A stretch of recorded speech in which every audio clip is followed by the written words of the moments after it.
A church in South London providing not just spiritual but also physical sustenance to those in need. This food bank has doubled the amount of food it hands out in just a year. And we are giving away over 1/2 ton of food away every week at the moment, just here in Norwood. Over Christmas we gave away 3 tons in 3 days. Those pushed to the edge by debt, unemployment and increased living costs are eligible for food vouchers that they can trade for up to 3 days' worth of emergency food.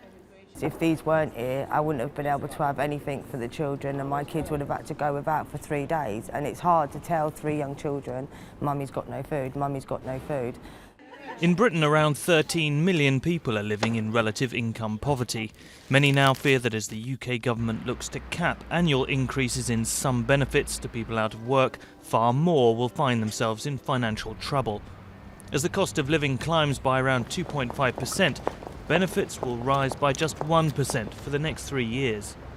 As night follows day, we will see lots more people in crisis.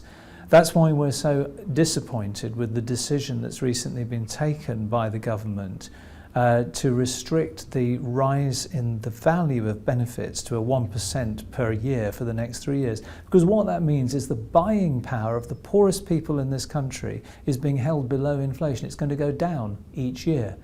Government ministers insist that those most in need will still receive the support they need from the state, while the cap will help save the recession-hit economy nearly £2 billion over its lifespan. At this homeless shelter in Leeds, rooms normally used for classes have become makeshift dormitories. Bev used to sleep here, but now works as a volunteer. But it's hard for people that have ended up with nothing on the streets and trying to start again. They haven't got the money to go and buy a decent pair of trousers or a decent pair of shoes to go to an interview.